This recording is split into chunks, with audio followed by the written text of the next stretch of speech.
Lecture 13, we looked at the transduction of vision. Now we're going to look at another complex sense, and it actually combines two together. One is hearing, and the other is equilibrium. So in this lecture, we're going to talk about audition, or the sense of hearing, and also look at the equilibrium. Okay? So both require the anatomy of the ear. And so we'll do a brief overview of the structures. Of course, in lab, you'll probably go in much more detail. The ear is composed of an outer, and middle, and inner region. Okay? All function for hearing, but it's only the inner ear that's for equilibrium. Okay?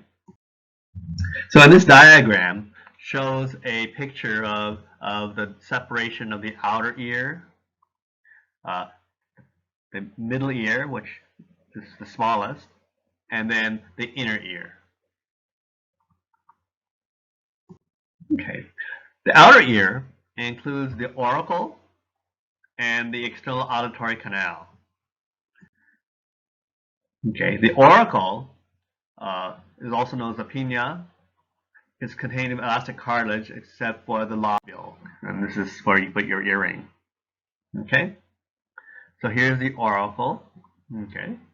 And we can see the next structure is the external auditory canal that passes through the temporal bone. And the medial end of the outer ear is the tympanic membrane. And that begins the middle part of the ear. Okay, so here's the external auditory canal passing through the temporal bone, and here's the tympanic membrane. So on this side is the outer ear, and on the other side, the tympanic membrane begins the middle ear. Okay. And the middle ear then has the tympanic membrane or eardrum on the lateral side, and the inner ear on the medial side. Now the middle ear is connected to the nasopharynx by the pharyngeal tympanic tube, also known as the auditory tube. And so this connects the ear, nose, and throat. So that's why we have that doctor specializing in these three anatomical areas. The pharyngeal tympanic tube also equalizes pressure on either side of the tympanic membrane. So if you've ever gone onto an airplane trip and your ears start popping, one thing that could help is like chewing gum, because as you swallow, this relieves the pressure on the eardrum through the auditory tube. If you're traveling with an infant, a lot of times a pacifier will help them too, because they swallow and it relieves the pressure in the ear. Okay, the second part is the middle ear. Okay, and so it's the other side and bordered by the tympanic membrane or eardrum and the inner ear. Oh, and here is showing the pharyngeal tympanic tube to the pharynx. The middle ear contains three tiny bones called auditory ossicles, connected by synovial joints. So these are the tiniest bones of your body, and they're called the malleus, the incus, and the stapes.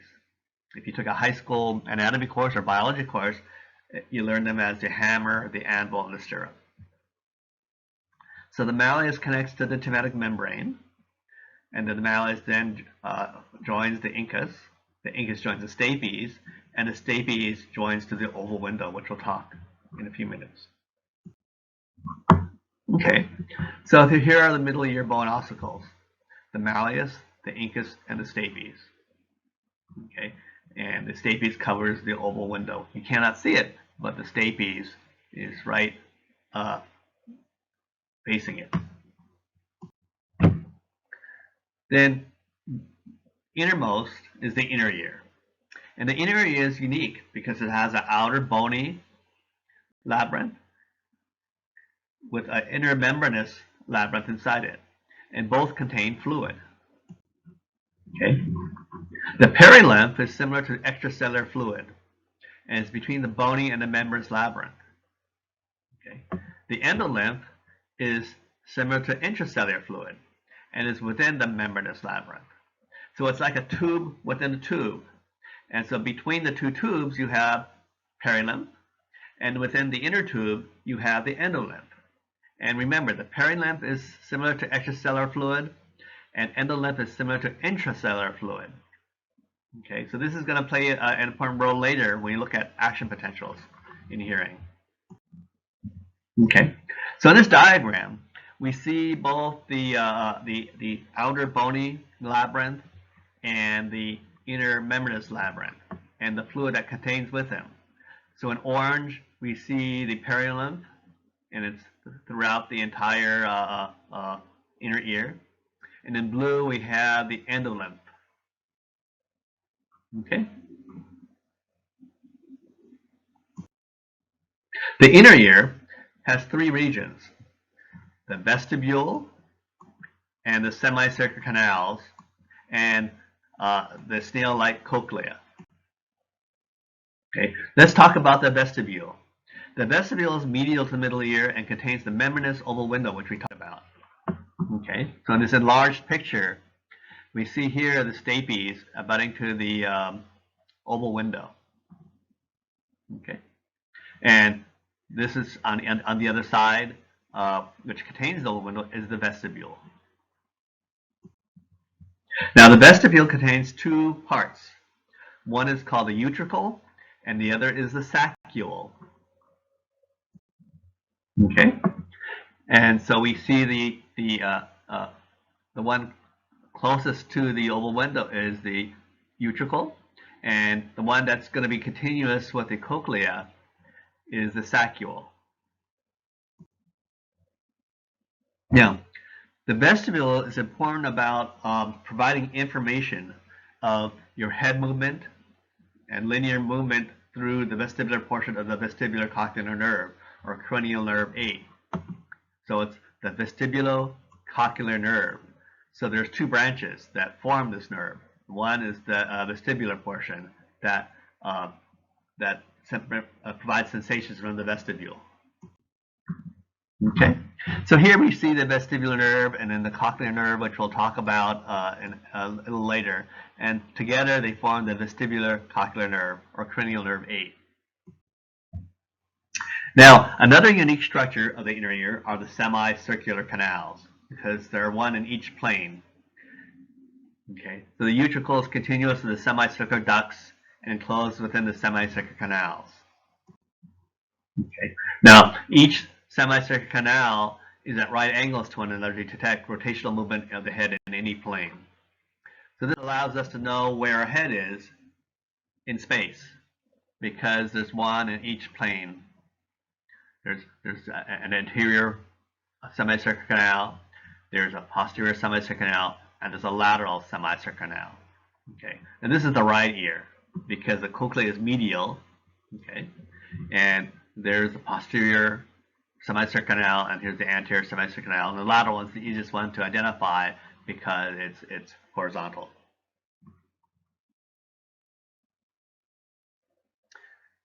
But we can still see that we have perilymph within the bony labyrinth and outside the membranous labyrinth, and within the membranous labyrinth we see the endolymph.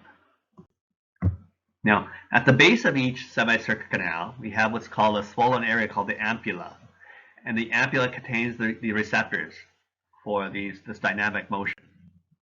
Okay, and so here's the ampulla of each semicircular canal. Okay. Now, finally, the third part of the inner ear is the cochlea. Okay. Now, the cochlea has the bony portion has the membrane-covered round window separating the middle and inner ear. Okay. So here's a snail-like cochlea, and there's a membrane here called the round window. So this is to distinguish it from the oval window. So the stapes is associated with the oval window, and then there's a round window of the cochlea. The cochlea is a spiral-shaped membranous labyrinth, and in the center that contains the endolymph is the cochlear duct, also known as the scala media. Okay. And this is directly connected to the saccule, that's also filled with endolymph. So let's take a look at this. So here's a saccule containing endolymph, and it's continuous with the cochlear duct or scala media that contains endolymph, and it forms the spiral of the cochlea. Now, the cochlea contains two other perilymph-filled chambers. Okay, remember, it's a tube within a tube, so surrounding on either side is perilymph. The superior scala vestibuli is continuous with the vestibule near the oval window. Okay, and the inferior scala tympani ends near the vestibule at the round window. Okay, so here's the oval window, and here's the round window. And the oval window is continuous with the scala vestibuli, and it contains perilymph. The round window is continuous with the scala tympani and also contains perilymph. And what we will see is that as you go further and further through the coils of the cochlea, these two will meet in a dead end. So that means the perilymph is actually continuous with one another. But if you take a section of the cochlea, each ring or churn of the cochlea, you will see the scala vestibuli and the scala tympani.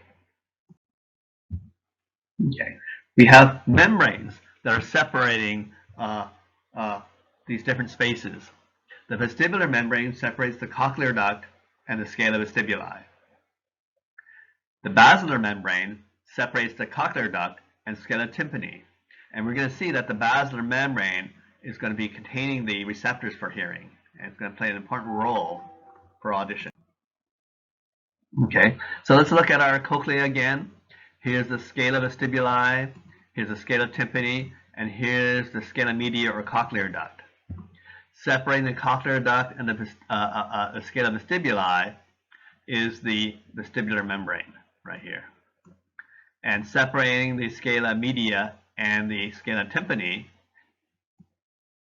is the basilar membrane. Now, we mentioned that the receptors for hearing are on the basilar membrane. Okay? And the actual organ is called the spiral organ or organ of Corti. And these sit on the basilar membrane and contain the receptors for hearing. So sound waves are transduced by the cochlear portion of the vestibular cochlear nerve, forming the spiral ganglia. Okay, we mentioned the vestibular portion of the vestibular cochlear nerve. Now we're talking about the cochlear portion of the vestibular cochlear nerve. Okay, so here's the cochlear branch of the vestibular cochlear nerve forming the spiral organ. And we can see the organ of Corti here sitting on the basilar membrane, which we'll talk about in a few minutes. Okay, so in order to understand the physiology of hearing, we have to understand the transmission and the processing of sound. Okay, so we have the outer ear, which funnels the sounds in the auditory canal.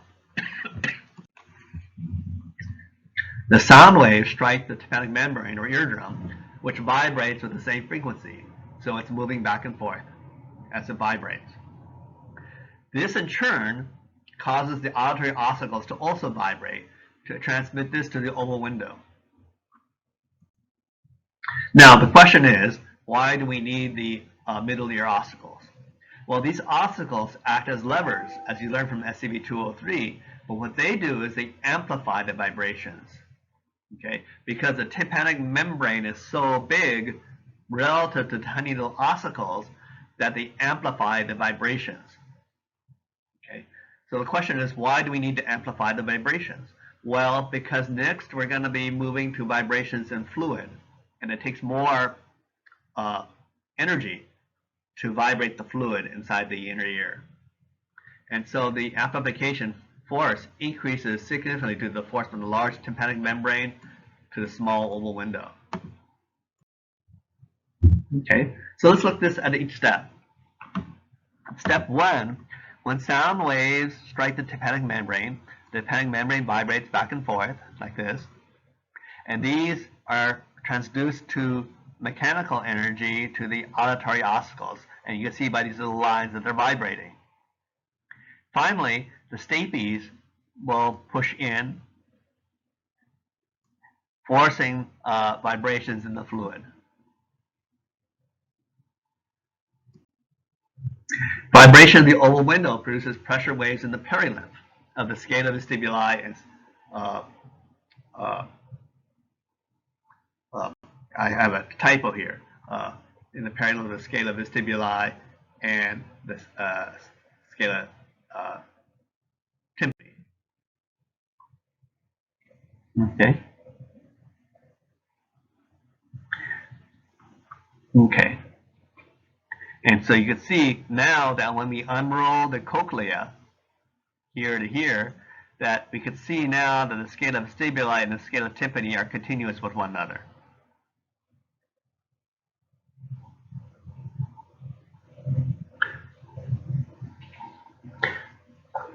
And depending on the frequency of the sound waves, the high frequency sound waves can take a shortcut and go straight through and vibrate the basilar membrane, whereas low frequency sounds extend further into the cochlea before transmitting it to the scala tympani. And very low frequency sound waves goes all the way to the end, to this dead end churn called the helicotrema. Okay, so the pressure waves of the oval will travel through the perilymph, and we said that high frequency vibrations take a shortcut through the cochlear duct, also known as the scala media, to reach the scala tympani. Okay. These vibrations pass into the cochlear duct to the endolymph and cause the basilar membrane to vibrate. Remember, the organ Corti, which contains the receptors for hearing, are on the basilar membrane. So as the perilymph vibrates the basilar membrane, this causes its movement in the endolymph. So high frequency vibrations are close to the base of the cochlea where basilar membrane is narrow and stiff. And so they can penetrate through here and vibrate the basilar membrane here. Lower frequency vibrations travel further through the cochlea and make the basilar membrane vibrate where it is wider and more flexible. And then the very low frequency sound waves we mentioned goes all the way to the tip of the cochlea called the helicotrema, where the scala vestibuli connects with the scala tympani, right here. And so we can see in this picture right here, this is the basilar membrane. Very early, it's narrower and stiffer, and only high frequency waves can cause it to vibrate. Near the further end of the cochlea, it's wider and more flexible. So the flow of low frequency waves will penetrate here to vibrate the basilar membrane. Now, the question is, why do we need the round window? Well, the round window allows to the pressure of the fluid to dissipate. Because if pressure is moving in from the oval window, the pressure has to leave somewhere. And so the round window will distend as the oval window gets pushed in. Okay? So when the oval window pushes into the inner ear, the round window bulges out, and vice versa. What happens is the round window will be pushed back, and then push the oval window back out. So here, this could go in, and out here the round window goes out, and vice versa. So the round window is a way for the energy to dissipate. Okay, how about pitch and loudness? Okay, pitch is determined by which area of the basilar membrane vibrates. Loudness is determined by how much of the basilar membrane vibrates in that area. Okay.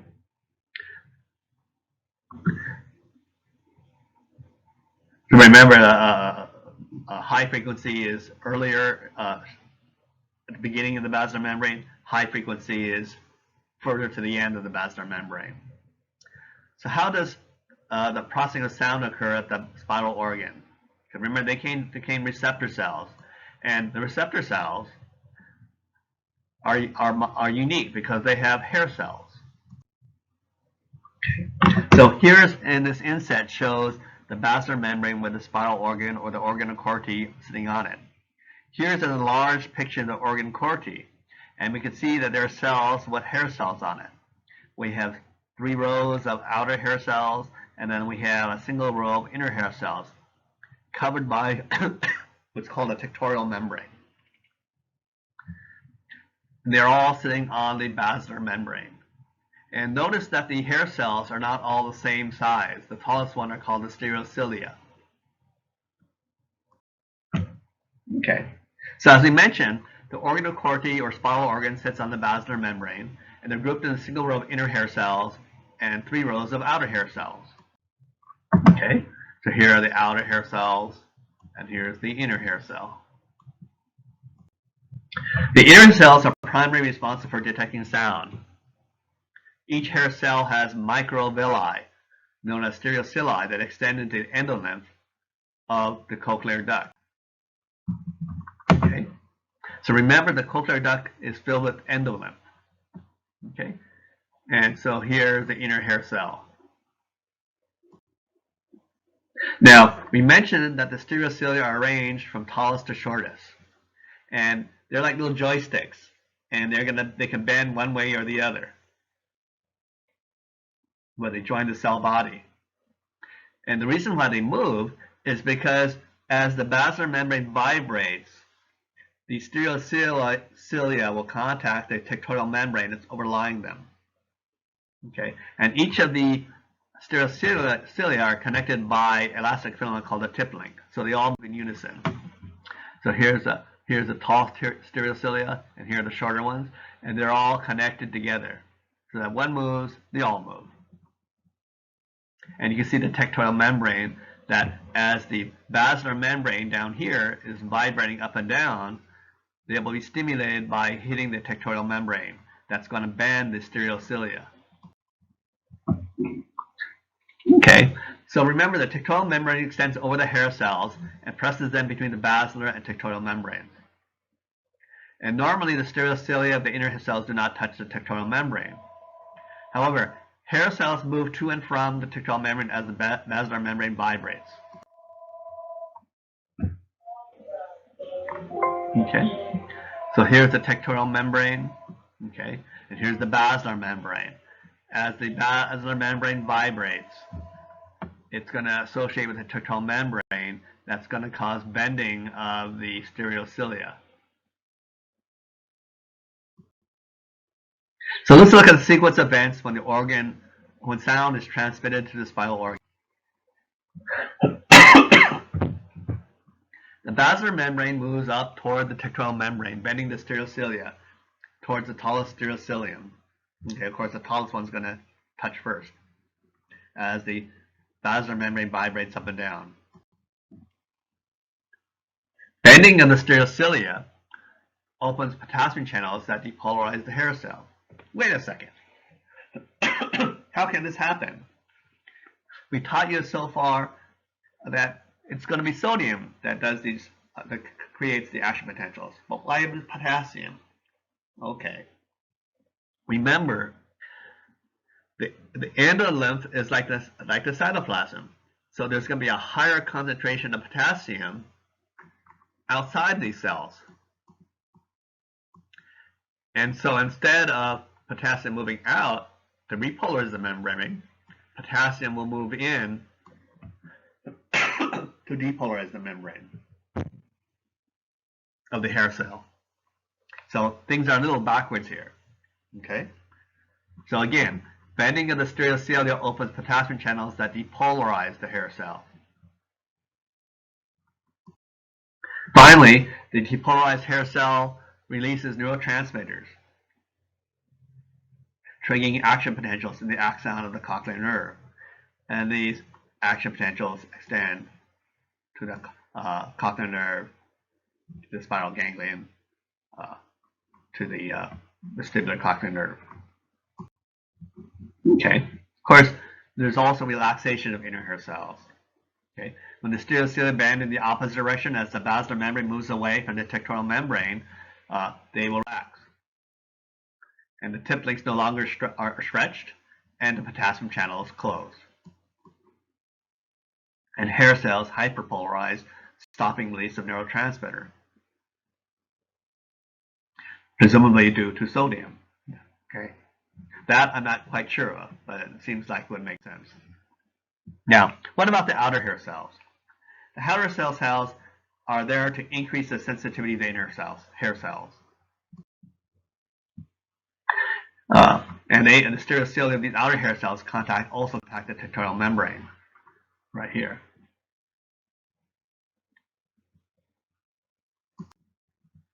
In the outer hair cells, one neuron contacts outer hair cells compared to multiple neurons with inner hair cells. So this one-to-one interaction allows to increase the sensitivity to the inner hair cells. And last year, a student did not understand this, and so I dug around the internet and I found a figure to show this. So here are the inner hair cells, showing that many neurons are associated with them, whereas the outer hair cells have more of a one-to-one interaction with the neurons.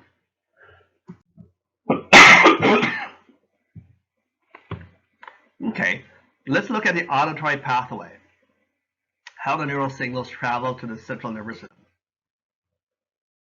Okay, so the auditory signals travel through the axon of the cochlear portion of the vestibular cochlear nerve to the medulla pons junction. Axons from the cochlear nerve contact the superior olivary nucleus in the pons. And then it goes, as most things, it goes to the thalamus to send signals to the permanent auditory cortex in the temporal lobe. Okay, I kind of skipped here. So the auditory stimuli are then sent to the inferior colliculus of the midbrain, and then to the auditory stimuli related to the medial geniculate nucleus of the thalamus. And then the thalamus extends it to the auditory cortex of the temporal lobe. So here I kind of abbreviated or summarized the auditory pathway. So from the cochlear nerve, it joins to form the vestibular cochlear nerve. It goes to the cochlear nucleus at the medullary pons junction, to the superior olivary nucleus in the pons, and to the inferior colliculus at the midbrain. Oh, we've heard of this before, the inferior colliculus. And then to the medial geniculate nucleus in the thalamus. Then finally to the auditory cortex in the temporal lobe. So this is just a summary of the previous figure. So let's look at the picture of hearing.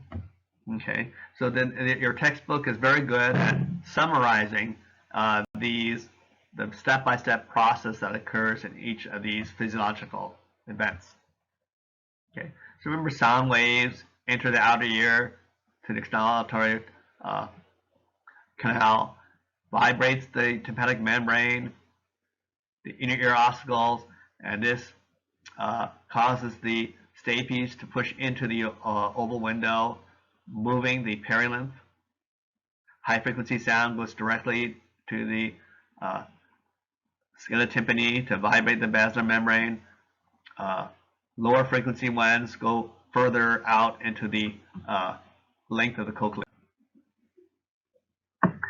The vibration of the basilar membrane is detected by the stereocilia of the inner and outer hair cells hitting the tectorial membrane, producing potassium-gated action potentials that will send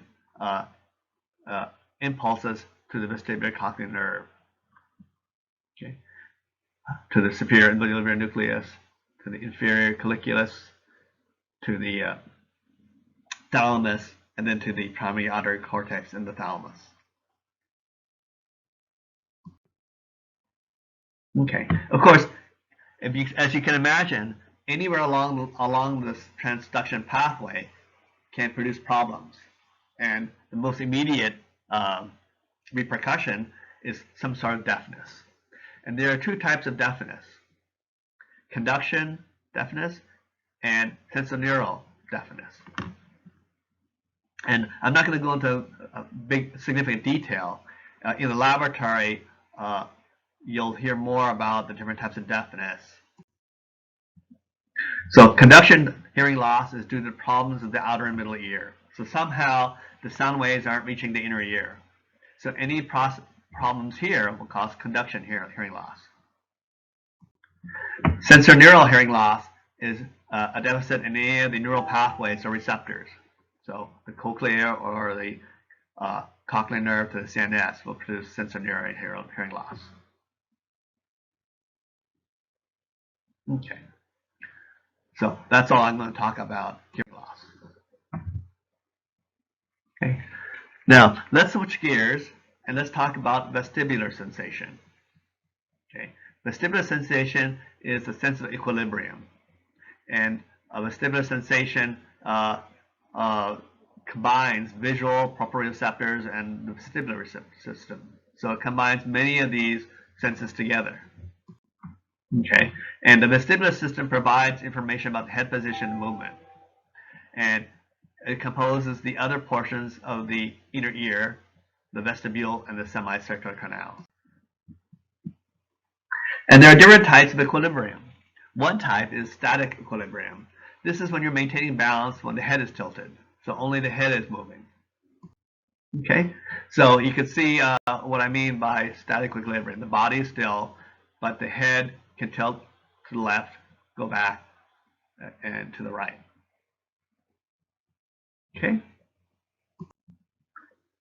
Now, what the static equilibrium is monitored by the utricle and the saccule of the vestibule. Okay, so remember that the vestibule contains the old window, and then here's the utricle at the base of the semicircular canals, and the saccule is continuous with the cochlea. Now, each has what's called a macula that contain the receptors for head position and movement. So let's take a little more look at what composes the macula. So here's the macula of the utricle, and here's the macula of the saccule. Now, they contain the receptors, and again, they're also hair cells. So I hope you're seeing kind of a theme here, that the receptors contain hair cells. And here they also contain stereocilia and a longer kinocilium. Okay, so here's an amplified version of the macula here, and they're similar for both. And so here's the tall kinocilium and the staggered length of the stereocilia. Now, for static equilibrium, the stereocilia and kinocilium, this might be a typo right here, are embedded in a gelatinous matrix called the autolytic membrane, suspended endolimb. The autolytic membrane is composed of calcium carbonate, so it's a solid structure. So let's take a look at this. Here's the otolith of calcium carbonate up here, and it's embedded in with the kinocilium and the stereocilia. Okay, but they can move against one another. Now, what happens is the hair cells continually release glutamate on bipolar neurons forming the vestibular nerve. So similar to vision, the neurotransmitter is being released. And bending the stereocilia changes the activity of the vestibular neurons. Okay. Now, in the utricle, the stereocilia point vertically when your head is upright. Okay. So if you're standing and your head is upright, the stereocilia are pointing vertically. That means up and down. And so we can see that when your head is still, these kinocilium are straight up and down. Okay. However, when your head tilts in the utricle, the stereocilia bends to either side or front and back, depending which way your head is tilted.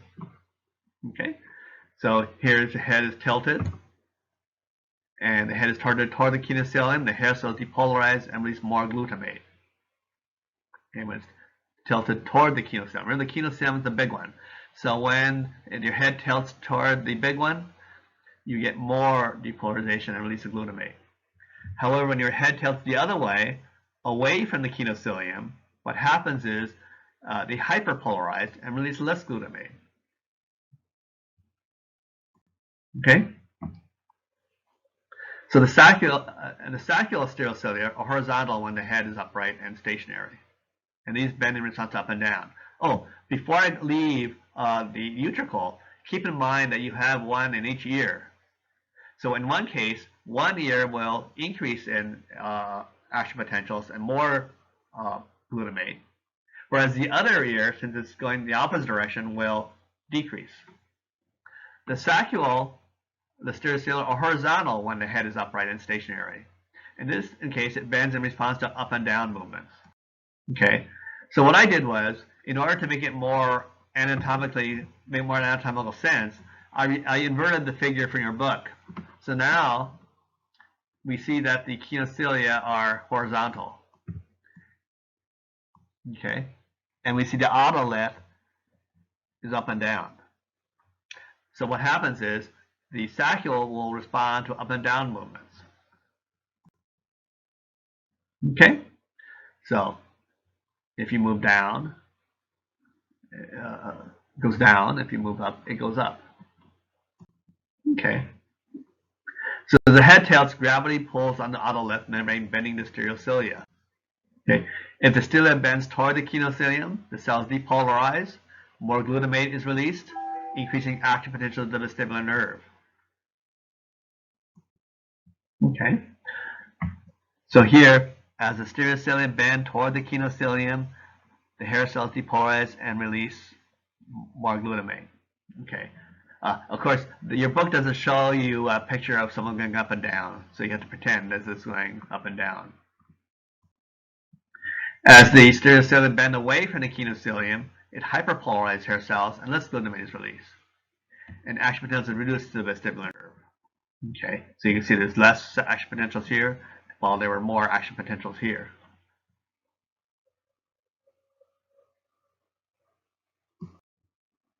So tilting your head in one direction depolarizes hair cells in one ear and hyperpolarizes hair cells in the other ear. And the brain combines both signals to interpret the tilting of your head in that direction, so your body knows which way your head is tilting because you have receptors in both ears. Okay. Now, in addition to static equilibrium, there's also dynamic equilibrium, okay, which is involved in maintaining balance during rotational or angular motions, or even linear acceleration. Let's talk about linear acceleration first, because this might be easier to understand. And so this is important for riding in a car or an elevator. Okay, you're riding a car, you're going front and back usually. In an elevator, you're going up and down. So in linear acceleration, generally the hair cells move with the rest of the body because they're connected to the cells. But since the endolymph and autolymph membranes have mass, the membranes do not move due to inertia.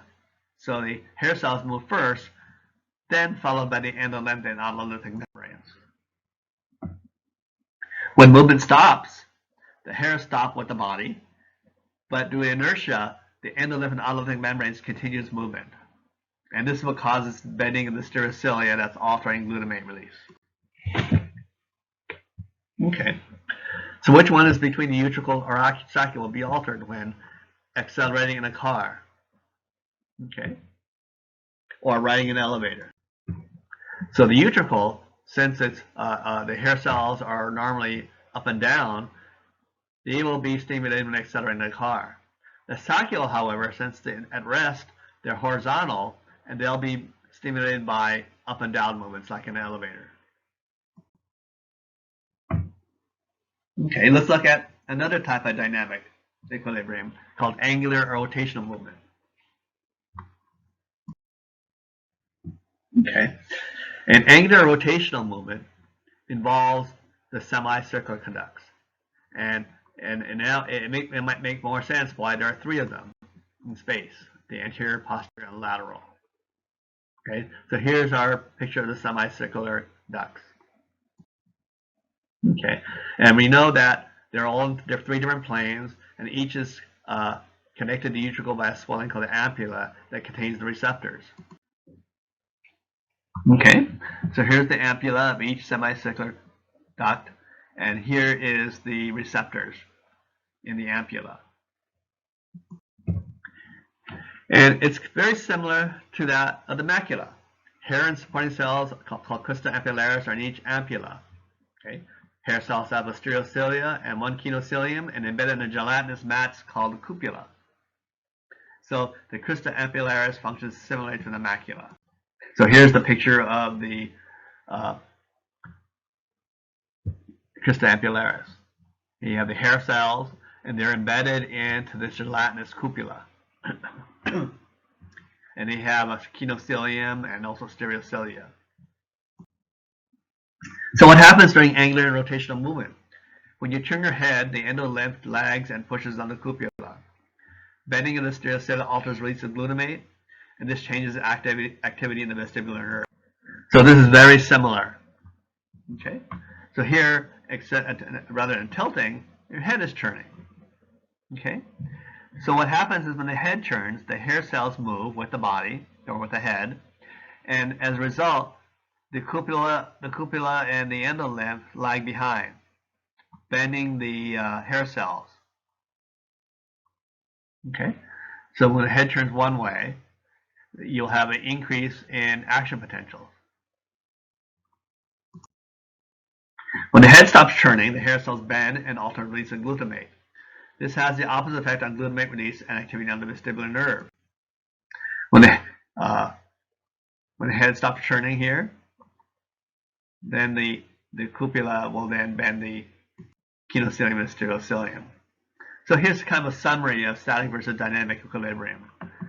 So tilting your head will use the utricle.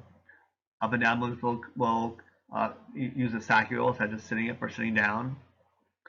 Dynamic equilibrium will use both the utricle and saccule, like starting and stopping a car or riding an elevator.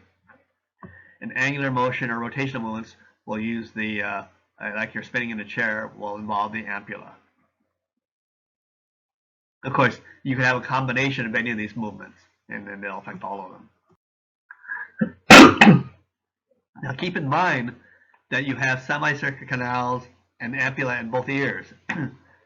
So one will be stimulated and other ones will not be stimulated, depending which one there are, and which way the hair cells move. Now, the vestibular sensation pathway is also influenced in changes in posture, cognitive awareness, eye movements. This is just kind of a small taste of the complexity that's involved. So the vestibular sensation pathway might be involved in changing in posture. For example, flapping your arms to maintain balance. Why do we flap our wings when we're trying to maintain our balance? Cognitive awareness of head position and movement. As unless we're in zero gravity, our brain knows where our body is in space. And also, in addition, there are compensatory eye movements with some head movements. And so, of course, if there's any defects in any of these, this kind of may cause things like motion sickness, for example, that someone mentioned in an earlier lecture. Okay. And so here is showing the transduction of the vestibular apparatus. Here, vestibular signals travel to the vestibular nuclei located in the medulla pons junction. And from here, it can go three different ways. Okay, go to the cerebellum and spinal cord to coordinate muscle movement. It can go to the cranial nerves for eye movement. It can go to the thalamus, and then to the inferior parietal lobe for conscious awareness of head position and movement. So in this last figure, I've summarized that figure. That from the vestibular cochlear nerve, it extends to the vestibular nuclei and the medulla pons junction, and then simultaneously to each of these. The thalamus, and then to the inferior parietal lobe, to the oculomotor, trochlear, and abducens nerve for eye movement, and the cerebellum and spinal cord for postural movement and muscle movement. So many of these parts of the brain are interacting for the sensation of vestibular sensation. So this is just kind of give a small taste of the complexities that are involved in these pathways.